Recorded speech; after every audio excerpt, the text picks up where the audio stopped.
முருகனை நேர்ல பார்க்கணுமா? முருகா முருகா என்று கூப்பிட்டாள். அடுத்த நிமிடம் நம் கண்முன் காட்சி தருவான் முருகன்.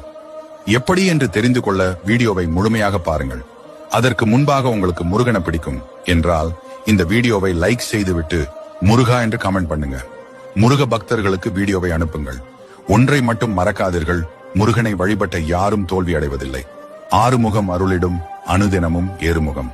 சரி, இப்போது எப்படி கூப்பிட வேண்டும் என்று பார்ப்போம்.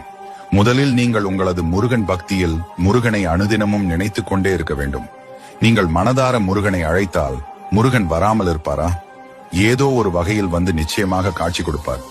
அது வேலாக இருக்கலாம், இல்லை மயிலாக இருக்கலாம், மயிலோட முருகன் இருக்கிற போட்டோவாக இருக்கலாம், இல்லை என்றால் இந்த வீடியோவை கூட உங்களை பார்க்க வச்சிருப்பார். நீங்கள் மனதில் இருந்து கூப்பிட்டால் நிச்சயமாக முருகனுக்கு தொடர்புடைய ஒன்று உங்கள் கண் முன்னே வந்து நிற்கும். நீங்கள் எதையாவது நினைத்து பயந்து கொண்டிருந்தால் உங்கள் கண் முன்னாடி யாம் இருக்க பயமேன் என்ற வாக்கியத்தை கூட பார்க்கலாம். இப்படி ஏதோ ஒரு வடிவில் முருகன் உங்கள் கண் முன்னால் காட்சி தருவார்.